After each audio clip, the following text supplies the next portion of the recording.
하나님 말씀 같이 보도록 하겠습니다. 하나님의 말씀은 오늘은 신약성경 빌립보서입니다. 빌립보서 1장 1절로 11절. 신약성경 빌립보서 옥중 서신 중에 하나죠. 에베소, 골로새, 빌립보, 빌레몬, 이 옥중 서신 중에 하나인 빌립보서 1장 보도록 하겠습니다. 1절부터 11절까지인데요. 교도합니다. 제가 1절 먼저 읽습니다. 그리스도 예수의 종 바울과 디모데는 그리스도 예수 안에서 빌립보에 사는 모든 성도와 또는 감독들과 집사들에게 편지하노니, 하나님 우리 아버지와 주 예수 그리스도에게로서 은혜와 평강이 너에게 있을지어다. 내가 너희를 생각할 때마다 나의 하나님께 감사하며 간구할 때마다 너희 무리를 위하여 기쁨으로 항상 간구함은 전날부터 이제까지 복음에서 너희가 교제함을 인함이라. 너희 속에 착한 일을 시작하신 이가 그리스도 예수의 날까지 이루실 줄을 우리가 확신하노라.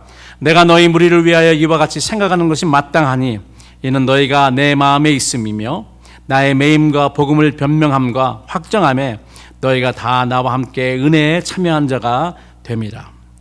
내가 예수 그리스도의 심장으로 너희 무리를 어떻게 사모하는지 하나님이 내 증인이시니라. 내가 기도하노라.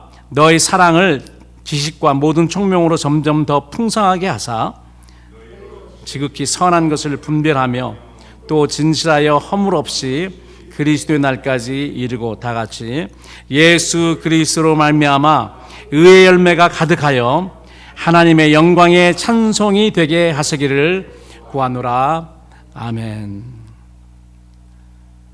제가 지난주일 예배소 강해를 마치면서 그리스도의 군사로서 피할 수 없는 영적 전쟁, 특별히 우리가 취하여서 입어야 할 하나님의 그 전신갑주에 대해서 여러분들에게 말씀드렸습니다. 이 전신갑주는 하나님이 공급하시는 거죠. 우리가 만들 수 없는 것이고 우리가 어떻게 할 수가 없는 거예요. 하나님이 주신 건데 우리가 해야 될 것은 그것을 어떻게 한다고요? 전신갑주를 취하여서 입는 겁니다. 이건 우리의 몫입니다. 하나님이 이미 만들어 주셨어요. 그렇기 때문에 성령을 받으라와 마찬가지예요. 하나님은 성령을 보내주셨는데 우리가 마음을 열고 우리가 취해야 되는 거죠. 그와 마찬가지로 전신갑주도 마찬가지입니다. 하나님께서 우리를 위해서 마련해 주셨는데요, 그것을 우리가 입는 것입니다. 전신갑주가 무엇인지 우리가 이미 배웠으니까 더 길게 말씀드릴 필요 없죠. 오늘부터는 에베소서에 이어서 또 다른 옥중 서신인 빌립보를 통해서 우리가 입어야 할 또 다른 유형의 옷이 있는데요, 그거에 대해서 우리가 살펴보고 그 옷을 또 입어야 됩니다. 이건 그 영적 전쟁의 그 전신갑주와는 좀 다른데요, 우리가 이 옷을 성령의 열매라고도 하며 성도들의 내적 성품이라고도 합니다. 그 중에 여러 가지 성령의 열매가 여러 가지가 있는데요, 그 중 하나가 뭐냐면은 기쁨입니다. joy. 성경에서는 희락이라고 말하는데 기쁨이죠. 희락이 성령의 열매 중에 하나인데, 빌립보서를 보면은요, 빌립보서 전반에 걸쳐서 우리가 알 수 있는 것은, 사도 바울과 신라도 마찬가지죠. 이 사람들은 어떻게 이 기쁨이라는 옷, 희락이라는 이 옷을 입고 있는지, 상황이 아무리 어려워도 상황에 상관없이 희락이라는 그런 옷을 입고 있습니다. 우리가 잘 알듯이 빌립보서를 집필할 때, 그때 서신서를 쓸 때 사도 바울은 옥중에서 족쇄에 매여서 있는 그런 열악한 상황에 있었습니다. 그럼에도 불구하고 이 빌립보서를 보면 기쁨이 넘쳐 있어요. 여러분, 우리의 희락, 우리의 기쁨은 이 세상의 상황, 이 세상의 어떤 그러한 그 시츄에이션에 영향을 받지 않는 그런 기쁨입니다. 왜 그런가 하면 우리의 기쁨은 예수님으로부터 오기 때문에 그래요. 우리가 예수 그리스도 안에 있으면은 우리가 어떠한 상황에 있든지 상관이 없이 우리는 희락과 그리고 우리는 평강을 누릴 수 있습니다. 제가 자주 이런 말을 하는데, 엄마 품속에 있는 아이, 엄마의 젖꼭지를 물고 있는 그 아이는 그 엄마 주위에 어떤 상황이 어떻게 일어나든 아이의 그 엄마 품에 있는 그 아이는요 평강이고 기쁨일 수밖에 없습니다. 그러나 아무리 이 세상이 고요하고 평안할지라도 어린아이는 그 엄마 품을 떠나면 그때부터는 자지러지죠. 마찬가지로 우리의 모든 기쁨과 희락의 그 뿌리는, 그 소스는 누구냐? 예수 그리스도이기 때문에 우리가 예수 그리스도 안에 있으면은 우리에게는 기쁨과 평강인 것입니다. 우리가 예수 그리스도를 떠나고 우리의 삶의 포커스가, 초점이 예수 그리스도가 아닐 때에, 우리의 삶의 초점이 이 세상의 어떤 상황이나 어떤 시츄에이션이라면은 그거에 따라서 우리의 기쁨이 들쭉날쭉합니다. 있을 때도 있고 없을 때도 있고. 그러나 우리 삶의 초점이 예수 그리스도이시면은 우리는 늘 언제나 기쁨과 평강을 누릴 수 있는데, 오늘 우리 그 빌립보서를 통해서요 우리가 이것을 한번 읽었으면 좋겠습니다. 그 특별히 사도 바울의 모습을 보면은 야, 이분은 진짜 예수 그리스도 안에 있기 때문에 어떤 상황에서든지 항상 기쁨이 넘치는구나. 그리고 그 사도 바울 모습을 본 여러 사람들, 그 사람들도 다 사도 바울 같아요. 사도 바울처럼 닮았어요. 사도 바울이 예수 그리스도를 닮아가는 것처럼 사도 바울의 제자들과 그 주위에 있는 사람들도 사도 바울을 닮아갔다는 것을 우리가 알 수 있습니다. 그래서 오늘 이런 부분을 우리가 살펴보기를 원하고요. 빌립보 교회에 대해서도 빌립보 교회가 어떻게 이루어졌으며 또 어떤 사람들이 모였으며 그런 것도 한번 같이 보도록 하겠습니다.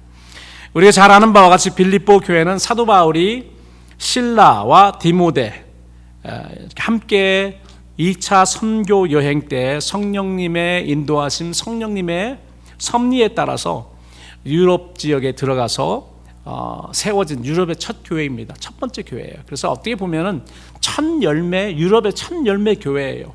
그래서 각별합니다. 그래서 더 사도 바울은 이 빌립보 교회에 대해서 참 감사하게 생각하고 하나님께 드려진 그 첫 열매 같은 그런 생각이 있었던 거예요. 여러분, 첫 열매는 하나님 거죠. 맞습니까?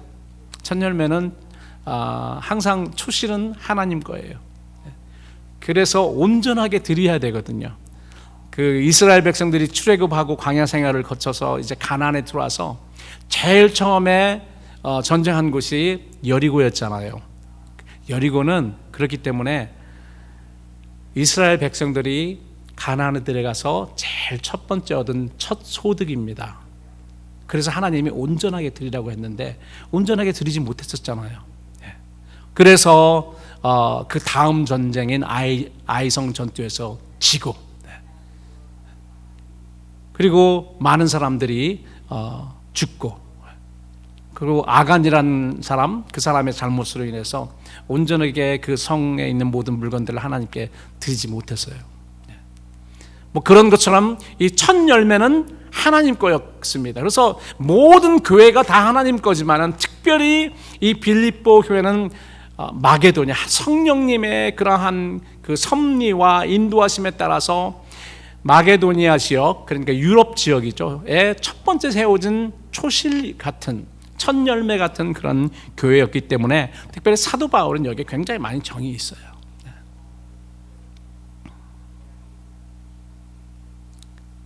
이 교회가 세워진 지 이제 약 11년이 지났습니다. 11년이 지난 후에 사도 바울이 로마의 감옥에서 빌립보 성도들에게 보내준 서신서가 바로 빌립보 교회입니다. 그래서 여러분, 사도행전을 보면은 우리가 그 여정을 알 수 있는데, 사도행전 16장에 보면은 사도 바울이 성령의 어떠한 그런 인도함과 섭리에 따라서 가서 빌립보 지역에 들어가서 사람들을 만나고 거기에 빌립보 교회를 세우는지 기록되어 있습니다. 그리고 이제 16장, 17장 쭉 가서 28장까지 하는데 28장에서는 벌써 로마의 감옥에 들어가 있습니다. 거기서 2년, 3년 동안 기거하면서 거기서 이제 그 옥중서신을 쓰는데 그 기록들이 다 지나간 그런 세월이죠. 11년 후에 로마 감옥에서 빌립보 성도들에게 보내진 서신이 바로 빌립보서인데요. 빌립보서를 공부하기 전에 우리는 빌립보 교회의 배경을 잠깐만 살펴보겠습니다. 우리가 이걸 알아야지 사도 바울이 어떤 마음을 가지고 이 성도들에게, 빌립보의 성도들에게 편지를 보냈는지 알 수 있습니다. 빌립보 교회는 이미 제가 여러분들에게 말씀드렸지만 사도행전 16장을 보면은 유럽의 첫 교회로서 성령님의 특별한 그런 인도하심이 있었어요. 바울과 바나바는 2차 전도 여행을 준비하면서 1차 전도 여행 때는 누가 동행했냐면은 바나바가 동행했습니다. 바나바하고 또 누구죠? 사도 바울이 바나바를 데리고 또 마가복음을 나중에 이제 그 기록한 마가, 그때 당시 마가는 10대 후반이나 20대 초반 정도밖에 안 되는 어린 아이였어요. 아마 10대였을 거예요. 그래도 마가는 어렸을 때부터 그 사도들과 함께 있었잖아요. 마가의 다락방이니까 그 초대 교회인데 뭐 별 기라성 같은 그러한 사도들이 다 그 집에 와가지고 그 머리 한번 쓰다주면서 기도해주면서 갔을 거 아니에요. 아이 그놈 참 이쁘다 하면서 갔다고요. 그런 마가였습니다. 부잣집 아들이죠. 마가의 엄마가 내 생각에는 과부였던 것 같아요. 아이를 기르는. 그런데 집도 있고 부유하기 때문에 거기에 사도들을 오게 하고 거기에 초대교회가 예루살렘 교회가 거기서 모였잖아요. 다락방, 마가의 다락방도 있고. 그렇기 때문에 이 어려움을 잘 몰랐습니다. 고생을 잘 하지 않았던 것 같아요. 그래서 1차 선교여행 때 어떤 일이 있었냐면은 이제 그 사이프러스하고는 기브루 섬을 통해서 이제 유럽 터키 지역으로 들어갔는데 밤빌리아라고 하는 곳에서 약간 힘든 일이 있었던 것 같아요. 그랬더니 이 젊은 마가가 엄마 생각이 나고 집 생각이 났던 것 같습니다. 그래가지고 나 더 이상 가지 않고 집으로 돌아가겠습니다 해가지고 배 타고 집으로 돌아가 버렸어요. 그러니까 얼마나 황당합니까? 이 바나바라는 사람은 마가의 외삼촌이에요. 엄마의 동생이나 오빠 정도 돼서 동생 같아요. 그래서 이제 다들 1차 여행 마치고 2차 여행을 이제 가려고 바나바와 사울이 우리가 1차 여행 때 들렸던 그곳 가서 그 사람들 잘하고 있는지 한번 우리가 살펴보자. 누구를 더 데려갈까? 그런데 이제 바나바는 자기 조카 마가를 좀 이번에도 같이 데려갔으면 좋겠는데 그때 사도 바울이 좀 열받았죠. 아니 우리와 한같이 다 가지 않고 중간에 탈락해서 집에 돌아가겠다고는 그 녀석을 또 데리고 가자고? 안 돼. 그래서 심하게 다투었다. 그리고 어떤 일이 일어납니까? 스플릿돼요. 그래서 바나바는 마가를 데리고 그 기브로, 지금 사이프러스죠. 사이프러스는 그런 섬으로 다시 2차 여행 갔고 사도 바울은 실라라고 하는 사람을 데리고 육로를 통해서 이제 그 옛날에 들렸던 그 터키 쪽, 지금 터키 쪽에 있는 그 성들을 지나갑니다. 지나가면서 루스드라라고 하는 지역에서 젊은 디모데를 만나죠. 디모데는 엄마는 유대 여자고 아빠는 헬라 사람입니다. 그래서 젊은 디모데를 데리고 실라와 디모데에게 동행해서 어디로 가려고 하냐면 그 소아시아라고 하는 아시아의 대도시 캐피럴시티입니다. 대도시인 에베소로 가려고 했어요. 성경에 보니까 에베소로 가고자 하는 그런 마음이. 왜냐하면 거기는 큰 도시이기 때문에 사람이 많잖아요. 거기 들어가면 좋겠다 해서 이 큰 도시로 다닙니다. 사도 바울은 도시 지역으로 다녀요. 거기를 가려고 했는데 성령님께서 막으셨어요. 그리고 그쪽으로 에베소에 가면은 더 좋을 텐데 성령님께서 막으시더라. 그래서 이제 계속 서쪽으로 가죠. 터키 지역 서쪽으로 이렇게 가서 그리고 계획을 이제 비시디아라고 하는 곳에서 비시디아 안디옥이라는 곳인데 거기에서 계획을 세웁니다. 그러면 이쪽으로 성령이 막으시니까 우리가 북쪽으로 이렇게 가서 그쪽으로 하면 되겠다라고 생각을 했는데 거기도 하나님께서 허락하지 않으세요. 그래서 그 터키 지역의 무시아라고 하는 그 지역, 이제 바다가 보이는 에게해가 보이는 제일 마지막까지 다다라서 거기에 어느 도시냐면 드로아라고 하는 도시. 우리가 트로이의 목마 잘 알죠? 트로이의 목마, 그 트로이라는 도시입니다. 한국 성경은 드로아라고 하는데 거기가 트로이예요. 거기까지 갔어요. 바로 이제 앞에는 에게 바닷가입니다. 그래서 야, 이거 다 이제 왔는데 이제 어디를 어떻게 가지? 북쪽도 하나님께서 막으세요. 성령께서 막으십니다. 아래쪽도 못 가고 위로도 못 가고 여기는 또 바다고 돌아갈 수는 없고 잠을 자는데 하나님께서 환상을 보여주세요. 그 환상 중에 유럽 마게도니아 사람이 일어나서 자기들에게 손짓하면서 이쪽으로 건너와서 우리를 좀 도우시오. 아침에 이제 일어나서 회의를 했겠죠. 신라랑 디모데랑 같이. 이런 꿈을 꿨는데 이게 무엇일까? 아, 하나님이 그쪽으로 가게 하시는구나. 그래서 배를 타고 그쪽으로 순종해서 그쪽으로 가게 됩니다. 그래서 내려서 얼마 걷지 않았습니다. maybe 한 30분 거리예요. 배 내리자마자 30분 1시간 정도 거리에 있는 그 빌립보라고 하는 그 로마의 식민지로서 도시는 작지만은 그래도 로마 사람들이 부자들이나 그런 로마 시민들이 살던 그런 지역이었습니다. 그쪽으로 들어갑니다. 그래서 사람이 계획을 하잖아요. 우리도 뭐 전도할 때 이런 계획, 선교 나갈 때 이런 계획도 하고 저런 계획도 사람이 계획을 하지만은 그 계획대로 되지 않고 성령님이 일을 하게 하십니다. 우리가 우리의 그 삶을 살 때도 보면은 이렇게 하면 좋을 텐데 왜 이걸 막으시고 못하게 하시지? 어떤 때는 사람의 생각으로 될 수 없는 그런 일들, 막히는 일들, 이렇게 하면 좋을 텐데 왜 이게 안 되지? 그리고 어떤 때는 하나님을 원망하기도 합니다. 하나님 좀 도와주세요. 이거 좀 가게 해주세요. 이거 잘 되게 해주세요. 근데 하나님께서 막으시는 그런 경우가 있습니다. 근데 결과를 보면은 하나님이 다 이유가 있으셔서 어떤 때는 허락하지 않으시죠.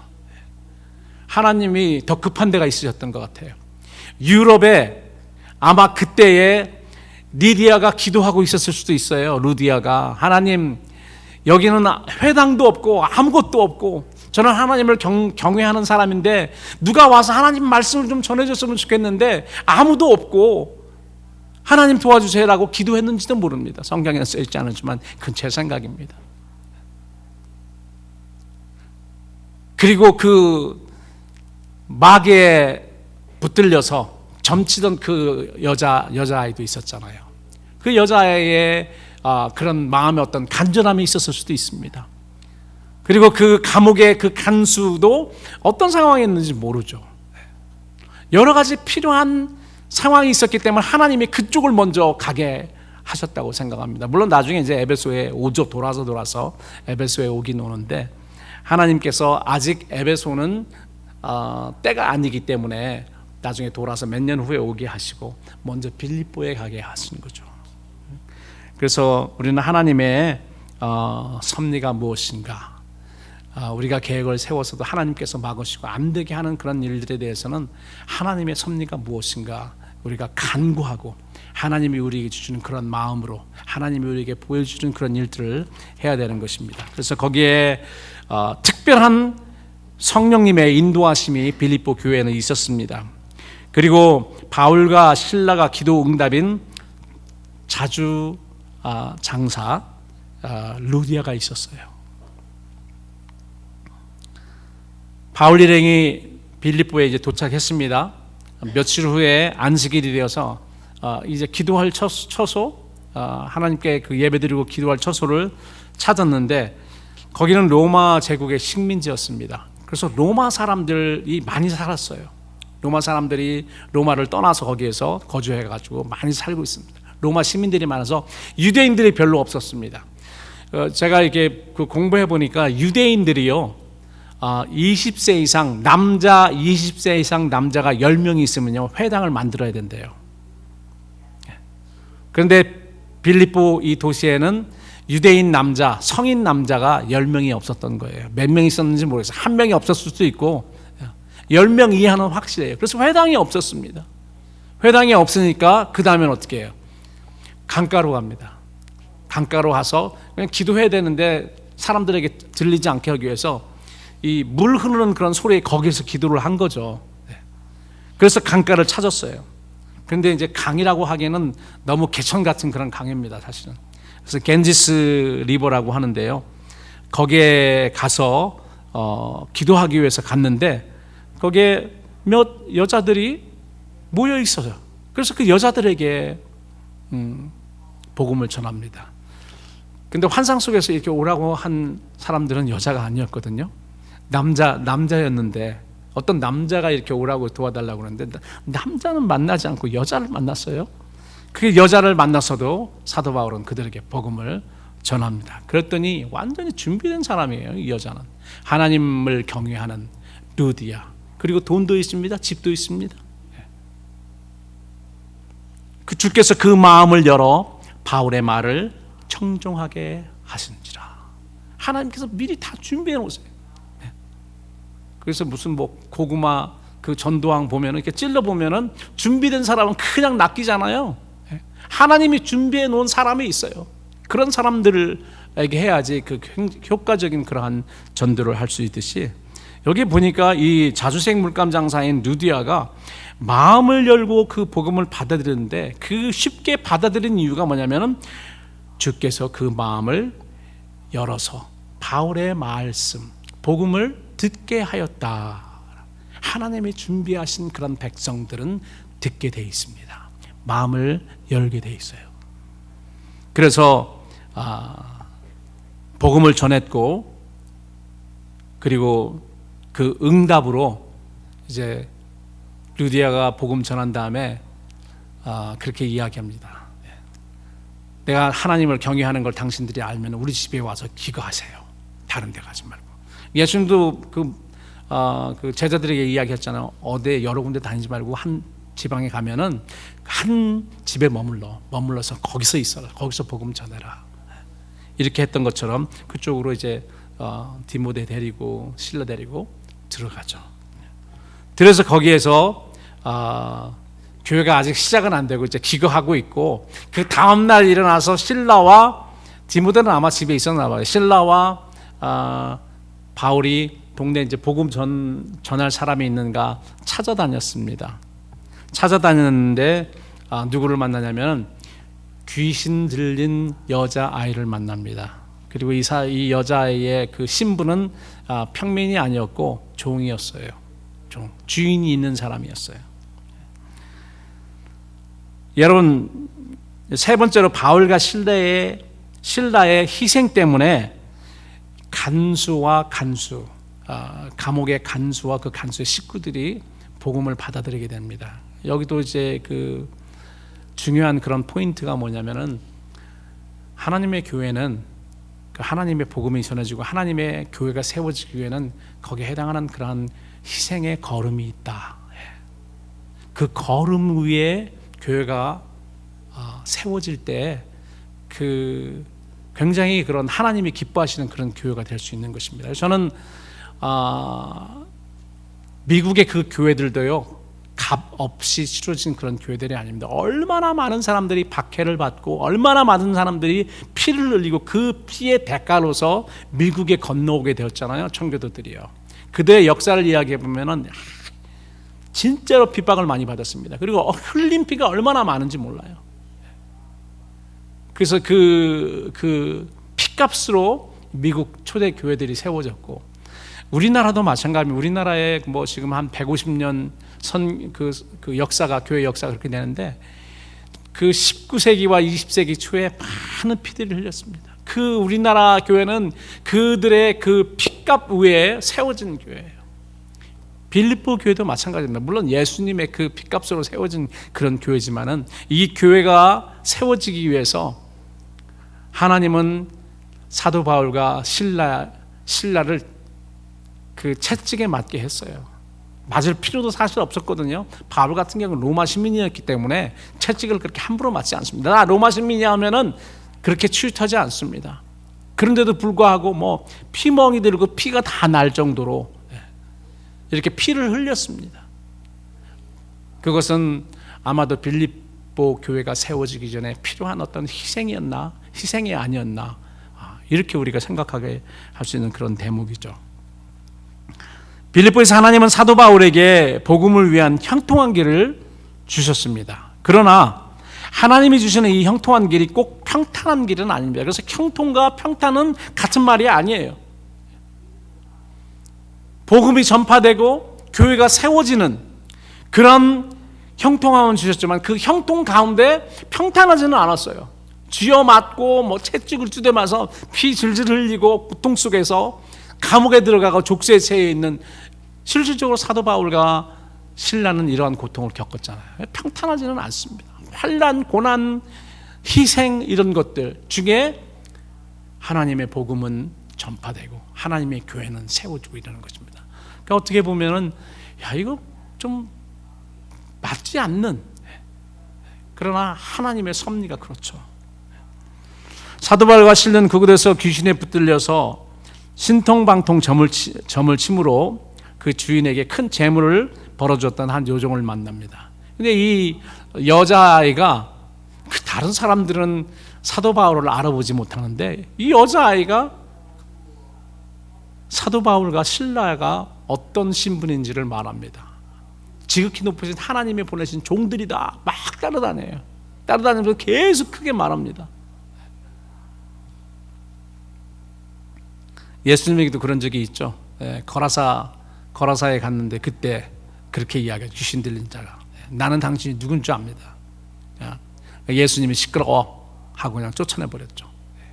동일한 그런 일들이 사도 바울에게 일어납니다. 그런데 귀신을 쫓아주었어요. 그래서 제정신이 됐습니다. 아마 이 여자아이는 그 이후로 사도 바울을 따라서 초대교회의 첫 번째 멤버가 되지 않았을까, 저는 그렇게 생각을 합니다. 그 이후에 어떤 말은 없는데 온전히 귀신이 쫓겨나가고 그렇기 때문에 루디아와 간수와 이 여자아이가 빌립보 교회의 첫 번째 교인이 됐을 것 같다는 그런 생각이 듭니다. 그러나 그 대가로 어떻게 됩니까? 그 대가로 사도 바울과 실라는 고소당하고 옷 벗기고 매로 심하게 두들겨 맞고 감옥에 갇히게 됩니다. 그럼에도 그들은 밤에 감옥에서 기도하고 힘차게 하나님께 찬양했습니다. 여러분 생각해 보세요. 이들에게 예수 그리스도의 우리 주 예수 그리스도가 초점이 아니라면 어떻게 찬양할 수 있겠냐고요. 어떻게 이런 상황에서 찬양할 수 있겠어요? 이런 상황에서, 이런 어려운 상황에서, 아픈 상황에서 소리 지르고 컴플레인하고 욕하고 그랬을 것입니다. 보통 사람 같으면. 내가 좋은 일을 했는데 어떻게 이렇게 나를 취할 수 있을까? 그리고 하나님께 또 컴플레인할 수 있죠. 하나님, 내가 하나님께 순종해서 그 이상 본대로, 환상을 본대로 내가 여기 와가지고 복음 전하다가 이렇게 됐는데, 귀신 쫓다 이렇게 됐는데 이거 어떻게 된 거예요? 왜 내게 이런 일이 일어나요? 그렇게 인간적인 상황, 인간적인 그런 눈을 보면서, 상황을 보면서 컴플레인한 것이 아니고 오히려 기도하고 하나님께 힘차게 찬양을 했습니다. 그랬더니 기적이 일어나잖아요. 그랬더니 기적이 일어납니다. 큰 지진이 나서 옥문이 열리고 사람들의 매인 것이 다 벗겨지는, 도망갈 수 있도록 그냥 다 이제 열린 겁니다. 기적이 일어나요. 그런데 기적이 일어났는데 만약에 도망갔으면 어떻게 됐을까요?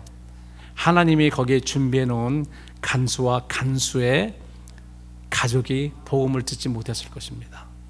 만약에 사도 바울이 두들겨 맞고 감옥에 들어왔는데 막 욕하고 컴플레인하고 막 그랬다면은 간수가 복음을 받아들였을까요? 그러지 못했을 거예요. 그들의 애리튜드를 보니까 쟤네들은 이렇게 억울한 일 당하고 좋은 일이다 그렇게 됐는데도 찬송을 하고 감사한다고? 뭐가, 저 사람들에게는 뭐가 있는데? 이렇게 주의를 기울이다가 그런 지진이 일어나고 벗겨진 거를 생각하고, 그 다음에 우리가 여기 도망가지 않고 아직 있다, 너 자결하지 마, 그렇게 해서 물어보잖아요. 선생님들이 우리가 어떻게 해야지 구원을 얻을 수 있습니까? 예수를 믿어, 회개하고 예수 믿어, 그러면은 너와 내 가족이 구원을 얻는다, 이렇게 이야기했어요.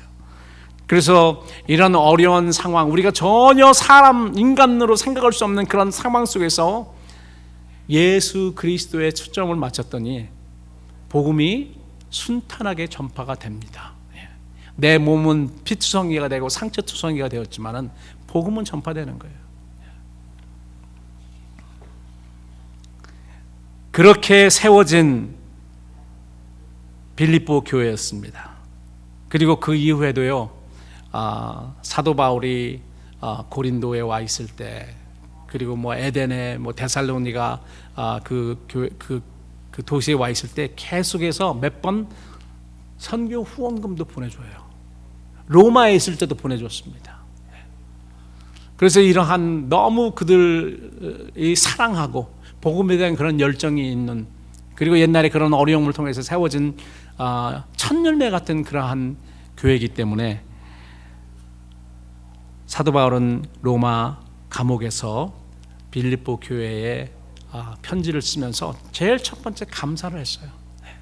문안하자마자 막 감사와 내가 너희들에게 이런 마음을 가지고 있는 것이 당연하다, 너무 그렇게 하고 간구도 하였죠. 그래서 그 부분 두 가지만 간단하게 살펴보겠습니다. 빌립보 성도들에 대한 감사 기도가 있었는데요, 그들의 희생을 생각하면서 그들이 주었던 그러한 여기서는 교제라고, 복음 첫날부터 복음 때문에 나눈 교제, 코이노니아라는 그러한 교제입니다. 이것은 나눔이거든요. 나눔. 교제라고도 할 수 있지만은 이 코이노니아라고는 그 헬라어는 나눈다는 그런 말이 있습니다. 물질도 나눴고요, 그리고 희생도 나누고 복음도 나누고 사랑도 나눴습니다. 빌립보 교회 성도들은 사도 바울과 함께 이 모든 것을 함께 나누었어요. 사도 바울의 그런 어려움, 사도 바울의 고난에 환난에도 참여해서 나눴습니다. 진정한 성도들의 교제. 우리가 그 사도신경 제일 마지막에 보면 성도들의 교제하는 것에 대해서 이야기하잖아요. 그 교제는 뭐냐면 나누는 거예요. 우리가 좋은 것도 어려운 것도 다 함께 나눈 것입니다. 우리가 물질도 나누고 기쁨도 나누고, 기쁨을 나누면 배가 되고 아픔을 나누면 반으로 줄어듭니다. 이게 교회의 교인들, 성도들 간의 진정한 그런 교제, 나눔인 것입니다.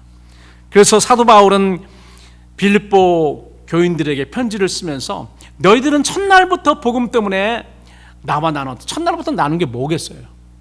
사도 바울은 복음을 나눴지만은 그들은 사도 바울의 그런 고난에 참여한 거예요. 감옥에 있을 때 같이 그렇게 알았습니다.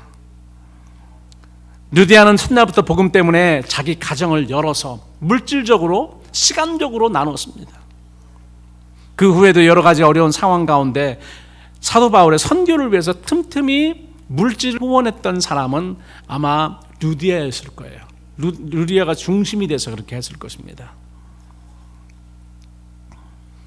저는 우리 교회와 성도들이 비록 어려운 상황 속에 있을지라도 복음 사역을 위해서 기도하고 적극적으로 후원했던 빌립보 교회와 성도들처럼 되기를 원합니다. 이런 교회와 성도들을 향해서 어찌 사도 바울이 축복 기도를 하지 않을 수 있었을까요? 그래서 이렇게 이야기합니다.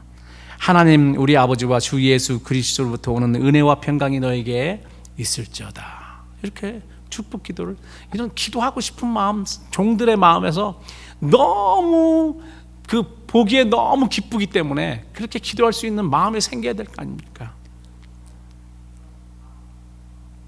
그리고 이 감사 기도 이후에 보니까 확신 기도가 있습니다. 빌립보 성도들을 향한 사도 바울의 확신에 찬 그런 기도가 있는데 6절입니다. 오늘 설교 제목도 되는데 6절 한번 띄워주세요.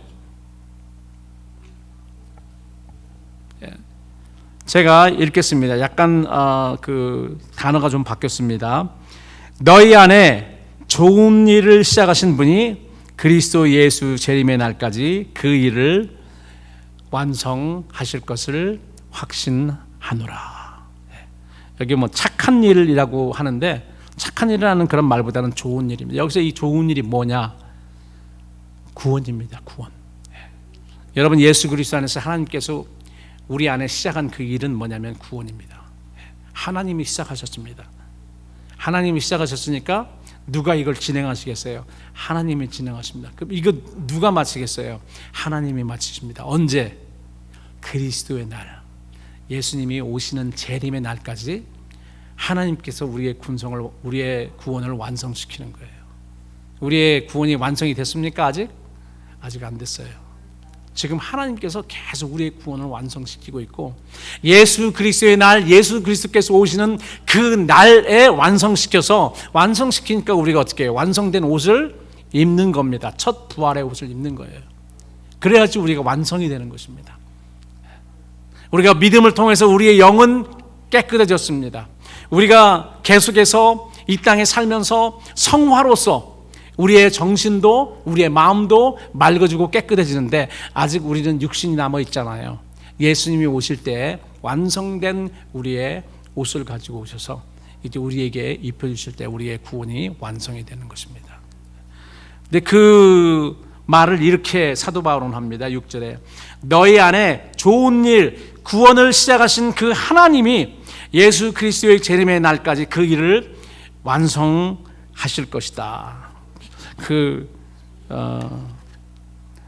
이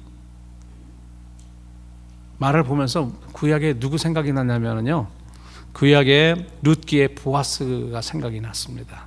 나오미가 그 자기의 며느리인 룻을 그 보아스에게 보내잖아요. 보냈다가 그 발밑에서 자다가 모든 일을 당하고, 알았어, 내가 해결할 거니까 넌 집에 가서 있어 하면서 이렇게 곡식을 주잖아요. 그래서 그 다음날 아침에 엄마가 아니죠, 시어머니인 나오미한테 가서 이야기했더니 나오미가 뭐라고 말합니까? 너는 그대로 있어라. 그가 모든 것을 알고 그 일이 끝나기 전까지 쉬지 않으리라. 그 구약에서 예수님이 하시는 그 일, 하나님이 하시는 일을 우리가 볼 수 있습니다. 하나님도 우리의 구원이 완성되기 전까지는 쉬지 않으십니다. 하나님은 안식이 없으세요. 그래서요. 그러니까 예수님이 말씀하시는 거예요. 우리 아버지가 쉬지 않으시는데 나도 쉬지 않는다. 나는 안식의 주인이지만 우리의 구원을 위해서는 하나님이 쉬지 않으세요. 그래서 안식일은 하나님을 위해서 있는 것이 아니고요, 우리를 위해서 있는 거예요. 우리를 위해서. 하나님은 쉬지 않습니다. 우리의 구원을 위해서, 이 세계가, 이 우주 만물이 회복되는 것을 위해서 끝까지 쉬지 않으시고 일을 하십니다. 그 안식은 우리를 위한 것이라고 예수님께서 말씀하셨죠. 안식일이 우리를 위해서 있는 것이지 우리가 안식일을 위해서 있는 것이 아니다라고 말씀하십니다. 그래서 사도 바울은 빌립보 성도들이 바울의 마음에 있기 때문에 내가 이거에 대해서 이렇게 이야기하는 것이 마땅하다라고 이야기합니다. 그리고 빌립보 성도들이 복음 때문에 감옥에 갇히게 된 바울의 모든 과정에서 함께하고 계속해서 선물도 보내줬어요. 재정적으로 지원했어요. 제가 말씀드렸잖아요. 로마의 감옥은 돈 없으면 누가 밥 주지 않습니다. 모든 걸 누가 다 가져와야 돼요. 밥 먹는 것까지 다 가져다 주지 않으면요, 그냥 거기서 죽을 수밖에 없잖아요.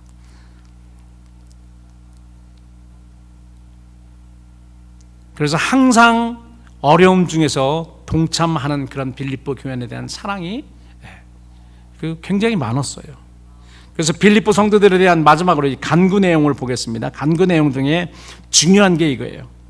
성도들의 사랑을 지식과 총명으로 풍성케 하사 지극히 선한 것을 분별하도록 간구했습니다. 하나님, 그들은 이미 사랑이 있습니다. 이제까지 제가 한 거와 이제까지 여러 가지 보면 이들은 사랑이 있는데, 이 사랑 위에 지식과 총명으로 풍성하게 해서 지극히 선한 일을 더 할 수 있도록 사랑하는 일을 더 많이 하는데요, 지식과 총명이 필요합니다. 그 지식과 총명을 줘서 더 효과적으로 사랑할 수 있게 해주세요. 이 지식과 총명을 구했습니다. 에베소에 있는 교인들에게도 간구할 때 이들에게 계시의 정신과 또 지혜의 정신을 주시사, 이렇게 말했던 것처럼 이 총명과 그리고 지식을 풍성케 하사 지금 하고 있는 그 사랑을 더 효과적으로 할 수 있게 해달라. 예수님도 그러니까 우선순위가 무엇인지, 여기 보면은 선한 것을 분별하도록 하는 선과 악의 그 개념이 아니고요, 우선순위에 대한 그런 개념입니다.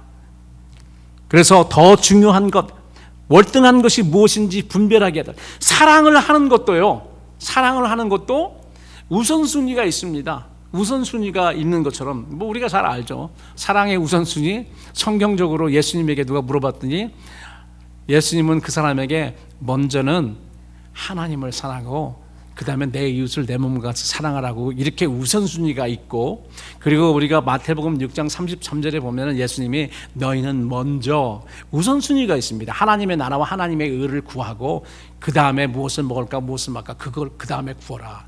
사실 구할 필요도 없죠. 하나님이 그냥 더 하시니까요. 근데 우리가 간구하는 것도 우선순위가 있고 사랑을 행하는 것도 우선순위가 있는 것입니다. 그것을 알기 위해서 뭐가 필요합니까? 그것을 알기 위해서 지식과 총명이 필요한 거예요. 그래서 이 사람들이 우리가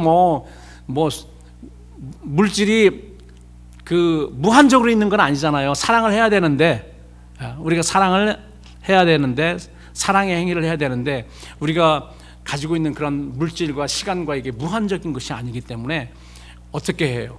세월을 아끼고, 그리고 아끼는 이 말은 돈을 쓰지 말라는 말이 아니고 올바르게 쓰는 겁니다. 올바르게 쓰는 거. 시간을 올바르게 쓰고 우선순위가 무엇인지, 여기에는 총명과 지식이 필요하다는 거예요.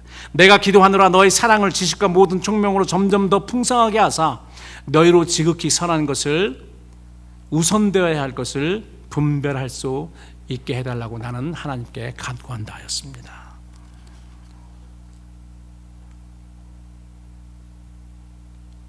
그것은 그리스도의 날까지 하나님 앞에서 정결하고 흠이 없이 하나님 앞에 이룰 수 있도록 함이라라고 이야기를 하고 있습니다.